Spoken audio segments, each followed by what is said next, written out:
Olá, eu sou o Valério do canal Trabalhando para o Futuro. Hoje nós vamos fazer um estudo, continuar o estudo daquele livro Libertação, do André Luiz, né? Psicografia lá do Chico Xavier, daquela coleção A Vida no Mundo Espiritual. São mais ou menos lá, acho que uns 13 livros, né? E o livro Libertação é um deles, acho que é o 6º livro, Libertação. Esse livro possui 20 capítulos mais a introdução, né? Com o vídeo de hoje vai ser já o 13º vídeo falando sobre esse livro Libertação. O livro é assim muito bom, né? A gente sempre recomenda vocês estudar o livro, ler o livro, estuda o livro para ver o tanto que é interessante, cheio de detalhes mesmo, né? A gente pede também o like de vocês, né? Deem o seu like, porque de certa forma isso ajuda na divulgação do vídeo, né? Permitindo até que o próprio YouTube divulgue, indique esse vídeo para os outros. E dessa forma vocês vão estar ajudando, contribuindo, trabalhando para o futuro, né? Ajudando na divulgação do conhecimento espiritual. Pense nisso, nos auxilie nisso aí. Então, a gente fez uma espécie de resumo, né, do capítulo 12, Missão de Amor. E nós vamos ler esse resumo e fazer o comentário, né, alguns comentários. É interessante, é muito importante a questão de vocês mesmos lerem o livro, estudarem o livro, para ficar mais fixado esse conhecimento, essa informação. Então vamos lá, né? Vamos lembrar o contexto aqui, né? Existe uma equipe, Gúbio, que é o coordenador da equipe, André Luiz e Eloy. Eles estão num trabalho de auxílio, de resgate de um casal, Margarida, encarnada, essa é o foco, né? E o marido dela. Então foi instituído, é uma obsessão complexa essa aí, né? Foi instituído por uma cidade lá do mal, voltada lá para o lado negativo, onde Gregório era o coordenador. Então Gregório montou uma equipe e mandou atacar Margarida. E a equipe do Gúbio está lá para identificar, verificar o que é possível fazer e auxiliar, né, dentro do possível. Então tá, capítulo 12, agora vamos, Missão de Amor. À noitinha, Saldanha manifestou o propósito. Saldanha é o coordenador dos obsessores que estavam ali tentando derrubar, prejudicar, matar Margarida, né? À noitinha, Saldanha manifestou o propósito de visitar o filho hospitalizado. Reparei que o nosso instrutor lhe pedia permissão para que o acompanhássemos. O perseguidor de Margarida acedeu, indagando, porém, quanto ao móvel de semelhante solicitação. Quem sabe se poderemos ser úteis? Respondeu Gúbio, né? Saldanha, que se fez substituir junto à doente por Leôncio, um dos outros obsessores e hipnotizadores que trabalhavam no caso, né? E fazendo isso, essa substituição, colocando ele no lugar, eles foram para o hospício, onde estava o filho encarnado de Saldanha. O nome era Jorge, né? Encontramos-lo de bruços do cimento gelado da cela primitiva, mostrando as mãos feridas. O genitor contemplou o filho, né, com visível angústia nos olhos. Claro, o pai, né? Agarradas a ele, a mãezinha e a esposa desencarnada absorviam-lhes os recursos orgânicos. Jaziam igualmente estiradas no chão, letárgicas quase, como se houvesse atravessado violento acesso de dor. Irene, a suicida, trazia a destra, né, jungida a garganta, apresentando o quadro perfeito de quem vivia sob dolorosa aflição de envenenamento. A genitora enlaçava o enfermo. Fluido semelhante à massa viscosa cobriam-lhe todo o cérebro, desde a extremidade da medula espinhal até os lóbulos frontais, né? Então, vamos já começar por aí. Primeiro, a postura do instrutor, né, do Gúbio. Pediu permissão para Saldanha, que era o chefe dos obsessores, para poder ir junto. Precisava disso? Não, não precisava disso. Mas existe toda uma estratégia em cima do trabalho dos benfeitores espirituais. Em todo trabalho de auxílio, eles tentam auxiliar o máximo possível de pessoas, de espírito, de quem estiver envolvido naquela questão. Quem estiver por perto também, então eles tentam auxiliar o máximo possível. Então esse tipo de questão de pedir permissão para Saldanha foi mais quase que assim, despertando uma simpatia nele, né? Para ficar uma coisa mais, você me autorizou a estar aqui, mais ou menos isso. Quando chega no hospício, encontra agarradinho lá os dois espíritos femininos, né? Um que foi a mãe e o outro que foi a esposa do Jorge. Elas estavam absorvendo os recursos orgânicos, quer dizer, estava vampirizando o Jorge. Muitas vezes até sem saber, o espírito está desencarnado, está sem noção, não está percebendo a situação que está, e se aproxima de alguém, qualquer um ali, que ele sinta a energia favorável, e, de certa forma, vampiriza, suga essa energia, aí enfraquecendo o encarnado, né? Enfraquecendo. E se não tiver nenhuma resistência, nenhum movimento assim para auxiliar, isso pode levar inclusive a doenças, a morte mesmo do encarnado. Bom, vamos mais aqui, né? Estão loucas, não me compreendem, não me reconhecem, embora me fixem. Isso é o Saldanha falando. Quer dizer, nem as mulheres não estavam reconhecendo, nem ele, que também era espírito, né? Aí o grupo comenta, né? Demoram-se efetivamente em profunda hipnose. O obsessor de Margarida registrou-lhe as observações, demonstrando indisfarçável surpresa no olhar. Por mais que eu me procure insinuar, gritando-lhes meu nome aos ouvidos, não consegue entender-me. Se insisto, carregando-as a custo, porquanto regressam imediatamente para Jorge, no impulso semelhante ao das agulhas que um imã recolhe à distância, né? Drenado incessantemente nas reservas psíquicas, o doente, hipnotizado por ambas, vive entre alucinações de desespero. Gúbio sentou-se no piso cimentado e, num gesto de extrema bondade, acomodou no regaço paternal as cabeças das 3 personagens daquela cena comovente de dor. E fez de novo o pedido: Saldanha, permite-me algo fazer em benefício dos nossos? Aquele gesto espontâneo do nosso orientador desarmava-lhe o coração. Como não? Falou quase gentil. É o que procuro realizar inutilmente. Os impedimentos aqui eram muito mais difíceis de vencer. Nas celas contíguas, entidades de repugnante aspecto se arrastavam a esmo, características animalescas de pasmar. Então, o próprio Saldanha reconhecia que elas estavam assim descontroladas, loucas. Por mais que ele tentasse, por mais que ele pegasse, arrastasse o espírito das mulheres, né, para longe do filho, mesmo tendo que carregar a custo, né, a hora que ele conseguia afastar um pouquinho, não demorava muito, as mulheres voltavam para junto do filho, do Jorge. Voltava para junto do Jorge. Como que um imã atraindo as agulhas de metal, né? Processo interessante esse aí.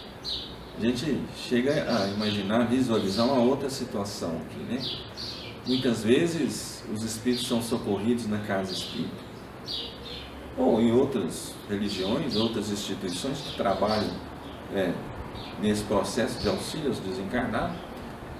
Recolhe, vai lá, os protetores, os mentores da casa, recolhe esses irmãos, encaminha para o tratamento, mas aí a gente percebe a necessidade da reforma íntima, porque se a gente não fizer nosso processo de melhoria, na hora que a gente sair de perto, como que esse imã, nós vamos estar atraindo os outros espíritos, né? Como se fossem agulhas, nós imã atraindo as agulhas, os espíritos para junto de nós.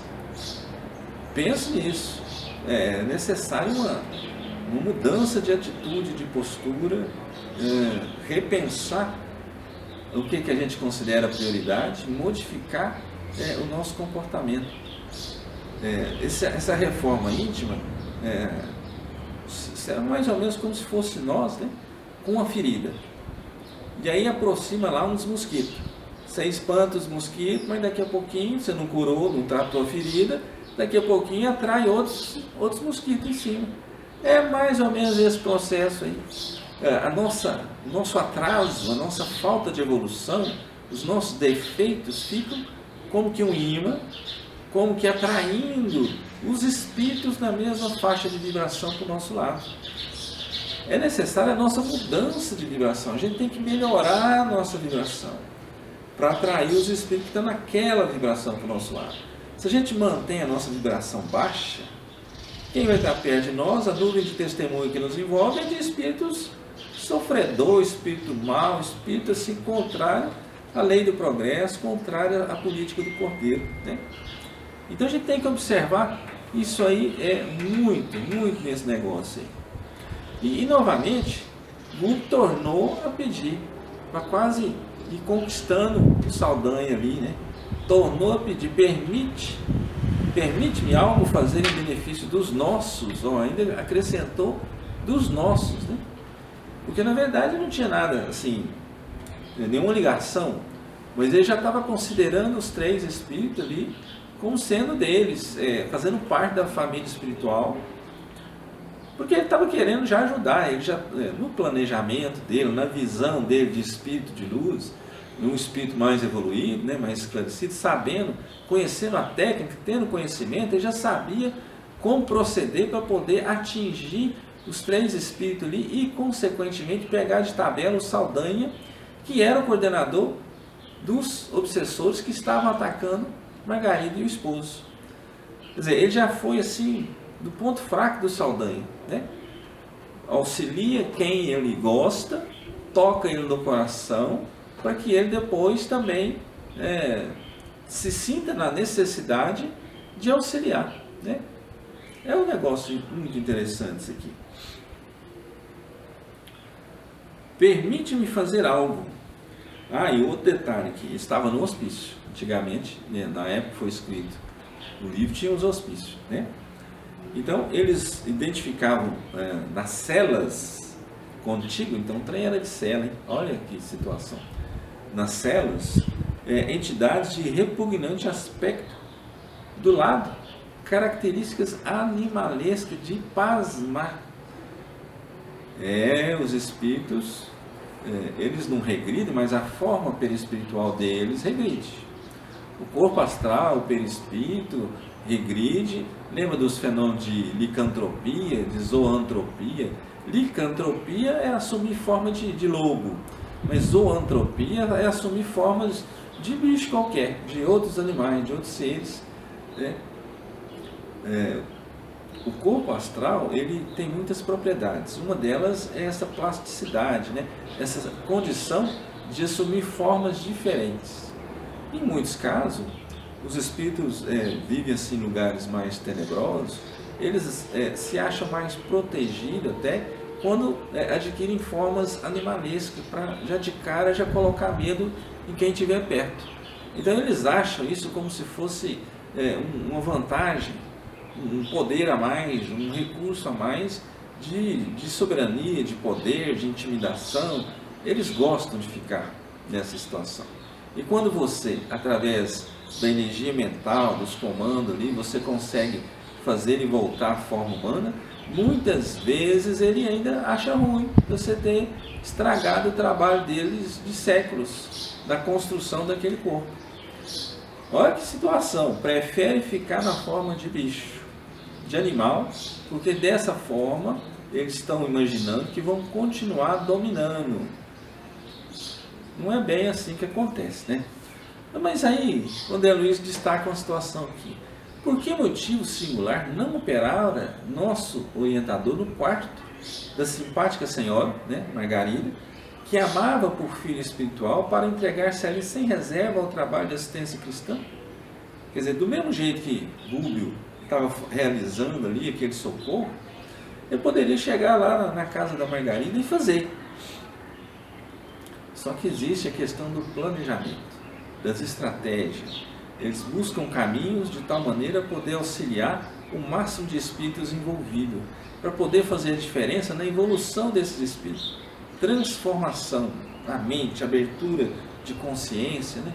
É assim que eles trabalham. Quando pede socorro para uma pessoa, eles não vão lá ajudar só aquela pessoa.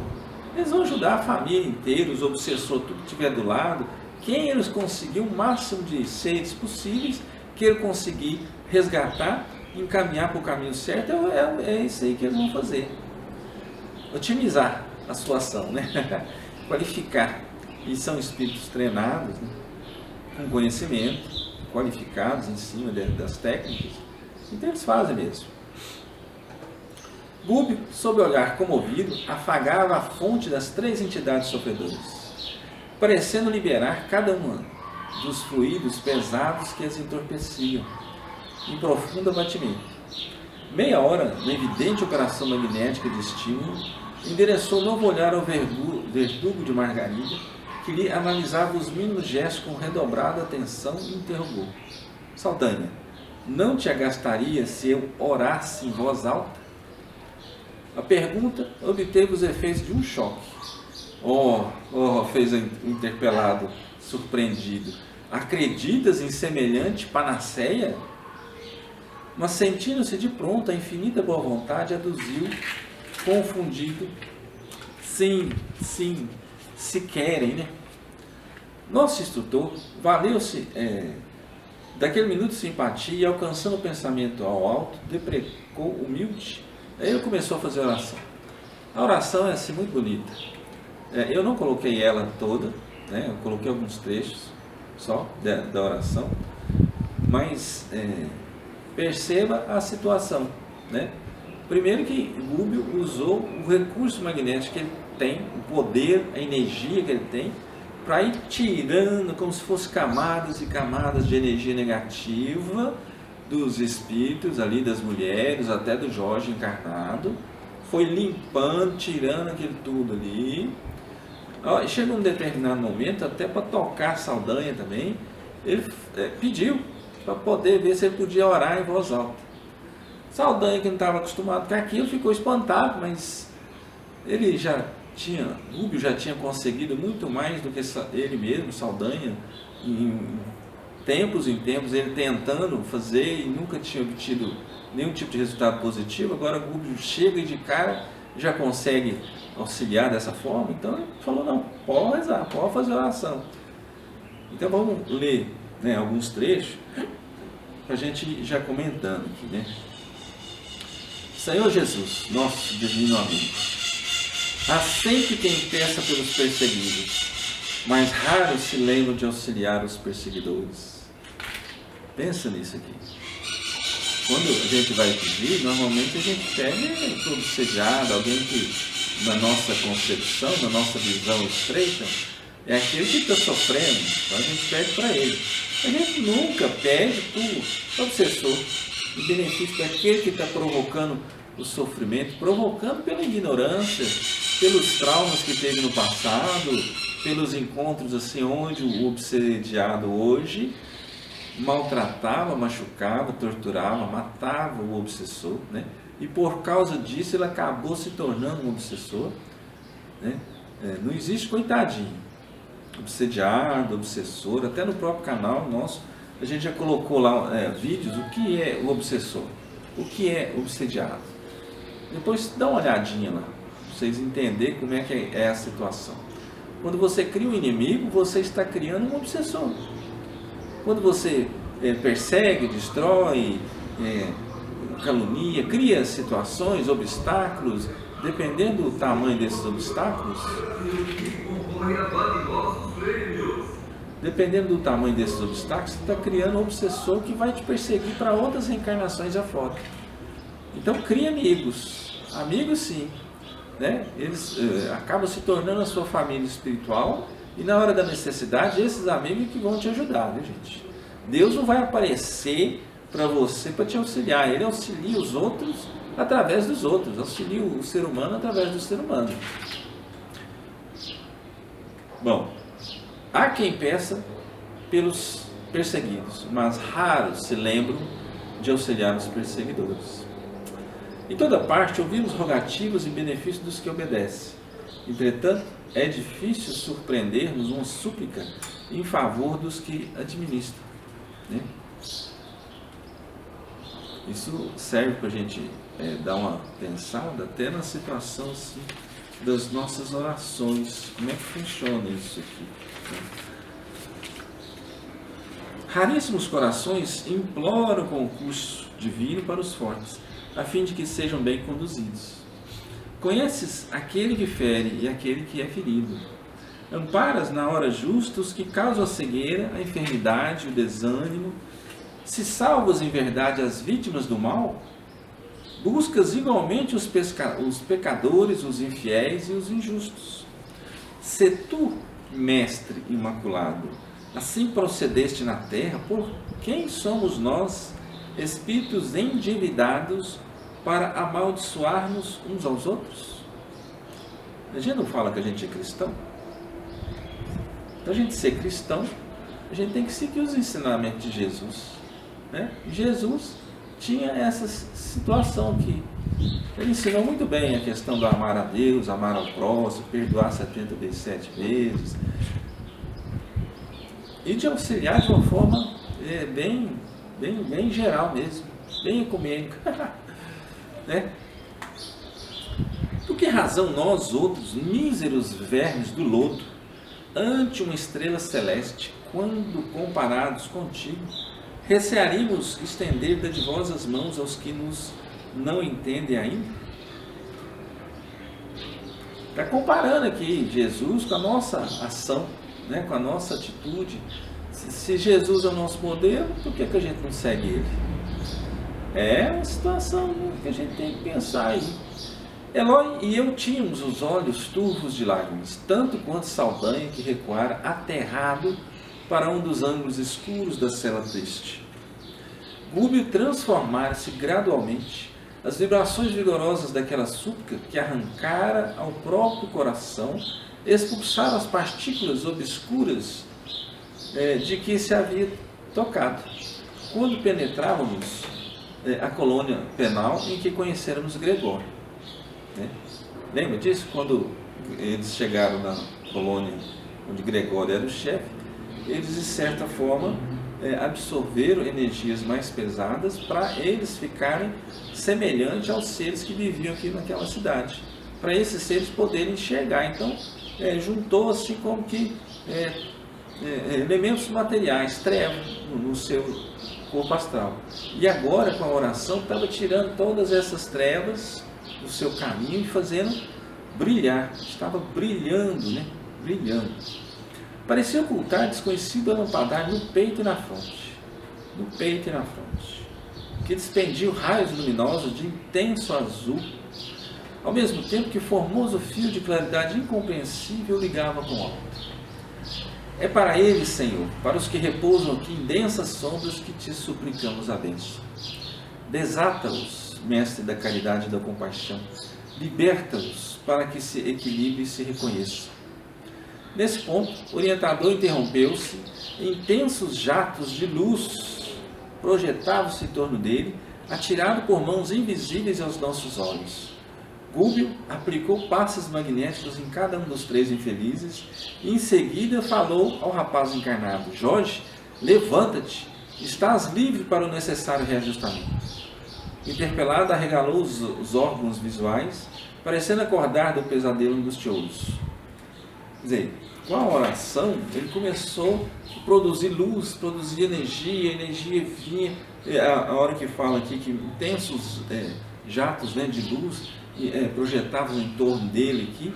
Então, acabou também que quando a pessoa, o espírito, faz esse tipo de coisa, os seus mentores acabam auxiliando ele, né?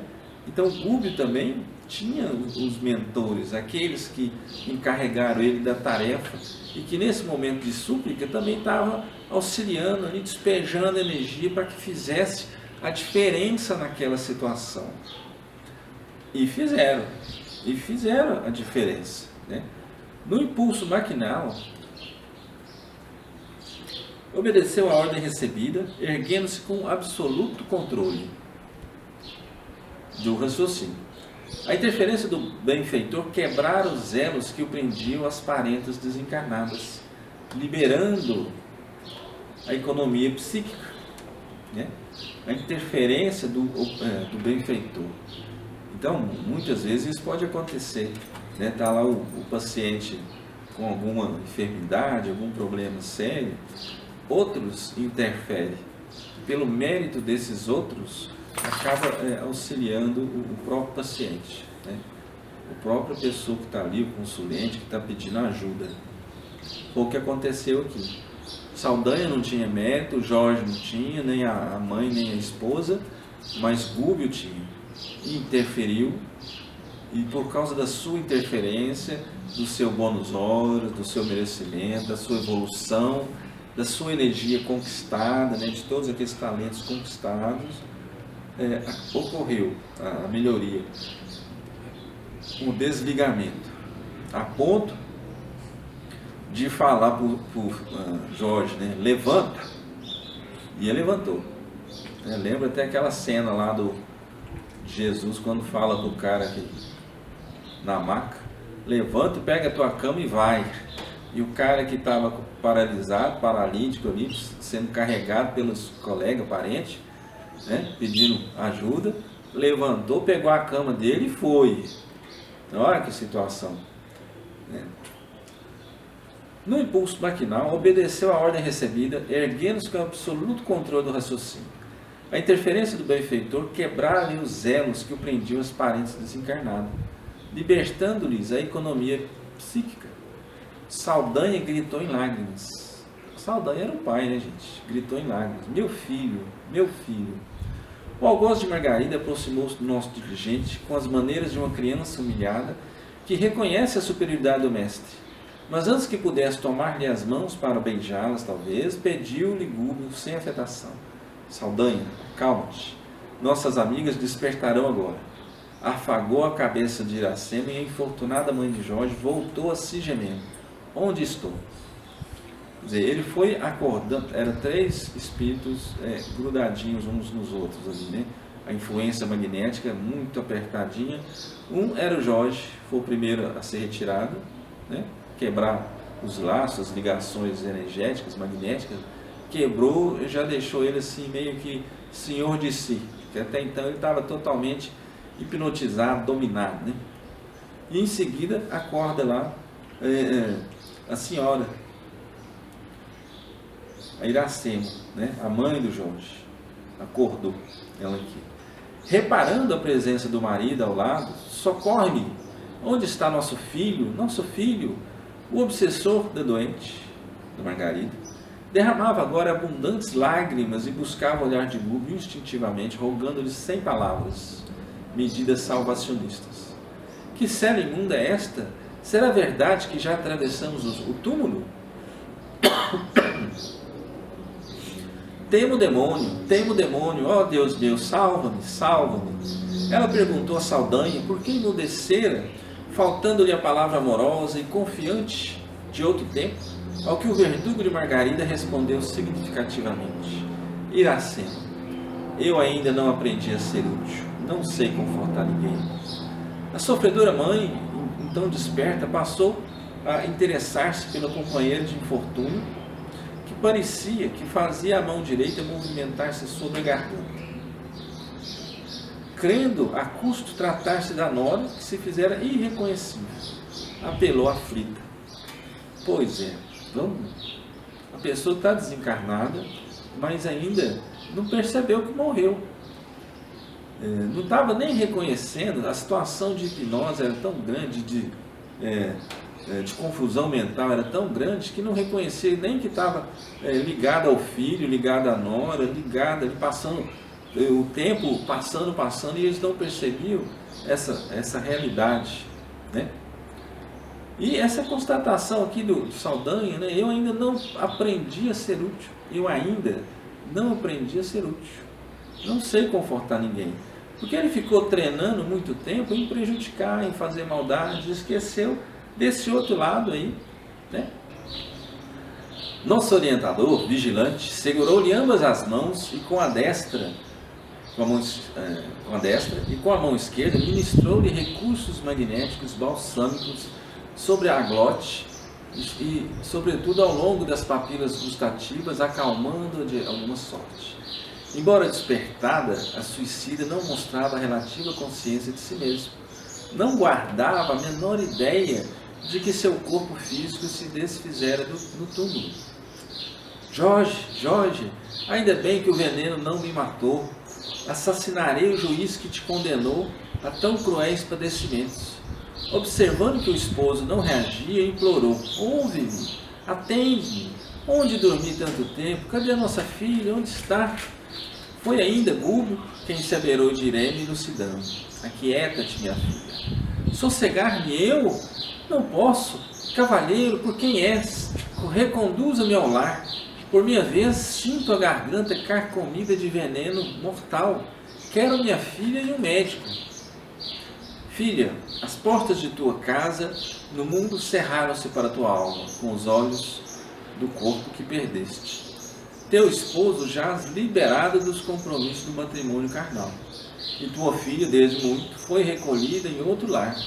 É indispensável, pois, que te refaças de modo a prestar-lhes todo o serviço que desejas.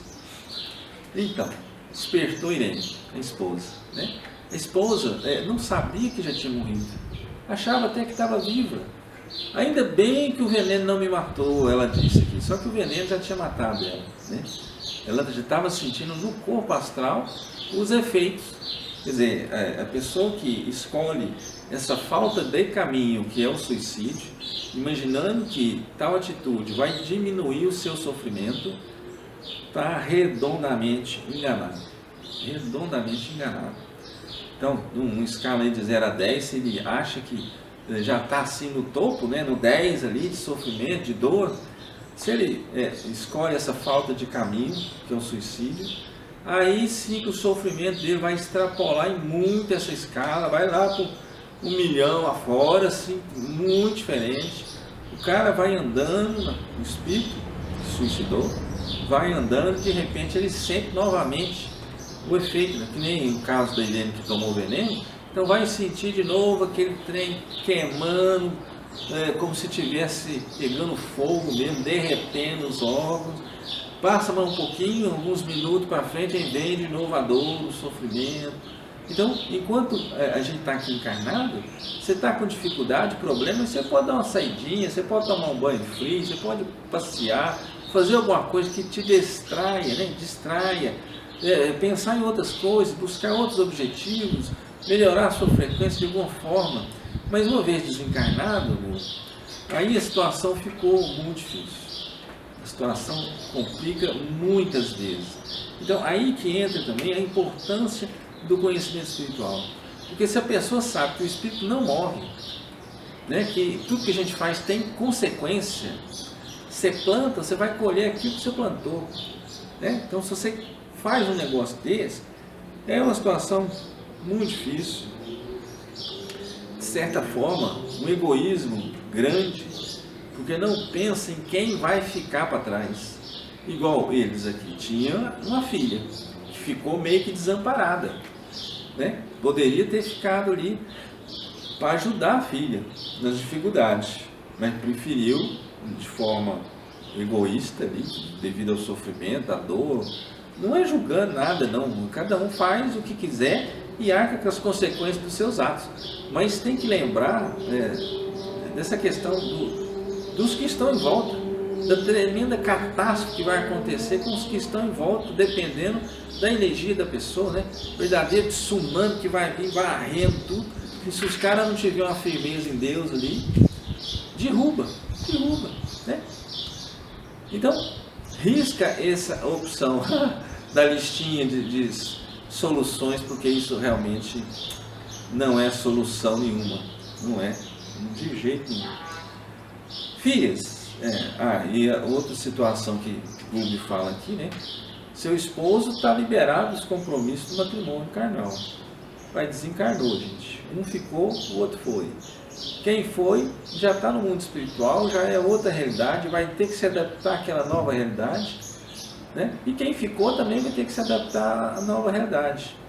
Então, cada um então vai ter que seguir o caminho que achar melhor, né? O caminho que achar melhor.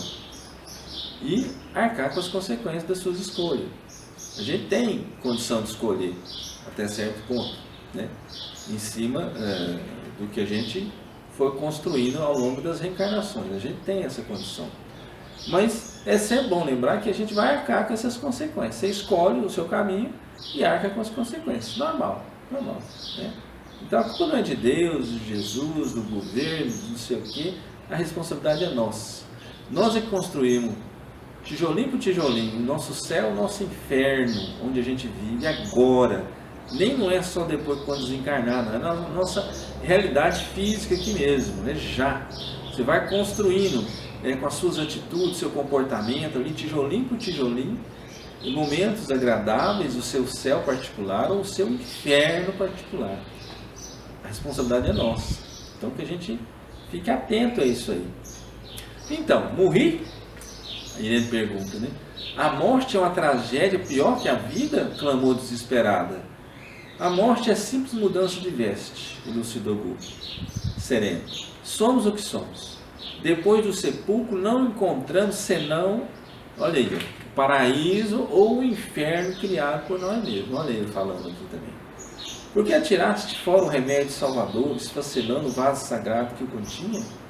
Nunca ouviste o choro? Nunca ouviste o choro dos que padeciam mais que tu mesma? Por que não auscultaste o silencioso martírio daqueles que não possuem mãos para reagir, pernas para andar, voz para suplicar? Infeliz de mim, onde estava Deus que não me socorreu a tempo? A pergunta é inoportuna. Procuraste saber antes onde te encontravas a ponto de te esqueceres tão profundamente de Deus? Cavaste enorme precipício entre a tua consciência e a harmonia divina, que precisarás transpor efetuando a própria recomposição. Por algum tempo experimentarás a consequência do ato impensado. Não percas, porém, a esperança e dirige os passos na direção do bem. Então, aqui ela já começa... A morte não é uma tragédia pior que a vida? Ué, depende do que você plantou. Se você plantou só coisa ruim, meu filho, a hora que você desencarnar, o negócio vai ficar feio para o seu lado. Se você já plantou coisas boas, aí a situação é diferente, né? A situação é diferente. Depois do sepulcro, não encontramos senão o paraíso ou o inferno.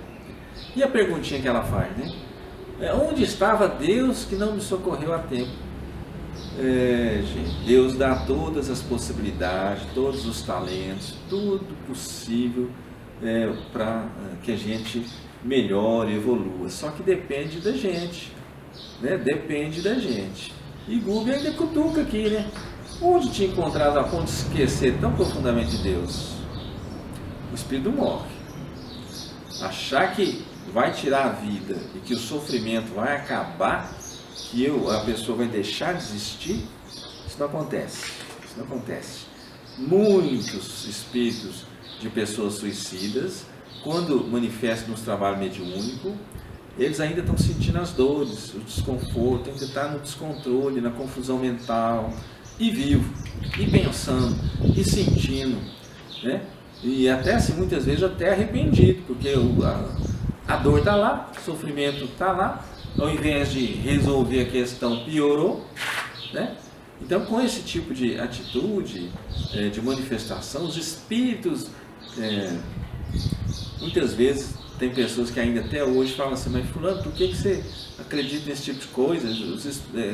Ninguém nunca voltou do lado da morte para falar como é que é do lado de lá. Olha que tremendo engano assim. Porque o que mais acontece é os espíritos voltar e contar o que aconteceu, por que eles estão sofrendo, por que eles ficaram 200 anos, 300 anos em determinada situação, devido às suas escolhas, acordos, contratos que fizeram para conquistar dinheiro, poder, dominar os outros. Então a situação é responsabilidade nossa, né? Responsabilidade nossa. Desviando a atenção da verdade que aferia fundo, identificou a presença de Saldanha, passando a gritar medrosamente. Saldanha era o sogro, né? Sombra ou fantasma, que procuras aqui? Por que não vingaste o filho infeliz? Não te dói tanta infâmia inútil? Não disporás acaso de armas com que possas ferir o juiz desalmado que nos conspurcou a vida? Cessa então com a morte o devotamento dos pais? Descansarás porventura em algum céu contemplando Jorge assim reduzido a frangalhos? Ou ignoras a realidade cruel? Que razões te compele a mudez das estátuas? Por que não buscar sem repouso a justiça de Deus que não te encontras na terra? O perseguidor de Margarida, Saldanha, hesitava quanto à atitude a assumir, mas reconhecendo-se diante de um condutor amoroso e sábio, procurou o olhar de Gúbio, rogando-lhe cooperação em silêncio.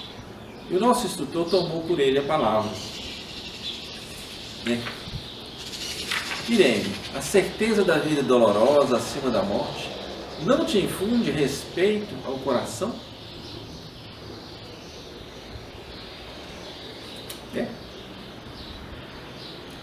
Irene, a certeza da vida vitoriosa acima da morte não te infunde respeito ao coração? Saldanha veio até esse cárcere por amor, e eu creio que as mais nobres conquistas dele lhe retornaram à superfície das personalidades triunfantes e renascentes. Iracema se declarou exausta e suplicou a dádiva do leito. Se Jorge melhorara, ambas as senhoras desencarnadas exigiam socorro urgente. Não seria lícito abandoná-las àquele clima de desintegração das melhores energias morais. Conheço os celerados que aqui se reúnem, e agora que Iracema e Irene tornaram a consciência que lhes é própria, preocupa-me a gravidade do assunto. Poderíamos abrigá-las numa organização socorrista. Não obstante, mas para levarmos a efeito semelhante medida, não poderíamos esquecer-lhe a permissão. Saldanha aceitou a contente e agradeceu, desapontado, Revela-se disposto a não perder o mínimo ensejo de corresponder-lhe à dedicação fraterna. Depois de alguns minutos, ausentávamos do hospício, conduzidas as irmãs enfermas a recolhimento adequado, onde Gúbio as internou com todo o prestígio de suas virtudes celestes. Ante o visível espanto de Saldanha, que não sabia como exprimir-se no reconhecimento a extravasar-se da alma. Em todos os lugares, um grande amor pode socorrer um amor menor, dilatando-lhe as fronteiras e impelindo para o alto. E em toda parte, a grande fé, vitoriosa e sublime, pode auxiliar a fé pequenina e vacilante, arrebatando as culminâncias da vida. Então, vamos ver aqui, Novamente, Gúbio tornou a pedir, perguntar se podia, para Saldanha, perguntar se podia levar os dois espíritos de mulher, para uma instituição de socorro. Vai ganhando, para ele, e também para respeitar a opinião dele, o livre-arbítrio dele. E Saldanha topou na hora. E acabou, quando Gúbio levou as meninas, as mulheres lá, acabou que Saldanha viu também o prestígio, porque como Gúbio era um espírito experimentado em auxiliar, em trabalhar, socorrendo, a própria instituição reconhecia nele um espírito de luz, um espírito elevado, um grande trabalhador da luz ali, acatando as suas orientações e tomando as providências da melhor forma possível, cuidando das mulheres. Aí tem essa observaçãozinha aqui, um grande amor pode socorrer um amor menor. A grande fé pode socorrer, auxiliar a fé pequenina. É um ajudando o outro, gente. Hoje você está numa situação melhor, amanhã você não sabe como é que você está. Então, sempre um auxiliando o outro. Bom, vamos pensar aqui também, ajude a divulgar a mensagem do canal, compartilhe com seus amigos e com quem gosta desse tipo de assunto. Se inscreva no canal, clique no sininho para receber as notificações. Toda semana será publicado um novo vídeo. Se una a nós, e vamos juntos trabalhando para o futuro. Dê o seu like, Isso ajuda na divulgação do vídeo. O próprio YouTube auxilia na divulgação quando tem muitos likes. Então auxilie nesse trabalho de trabalhando para o futuro, de divulgação do conhecimento espiritual, auxilie a passar isso para frente, né? Assista os outros vídeos do nosso canal.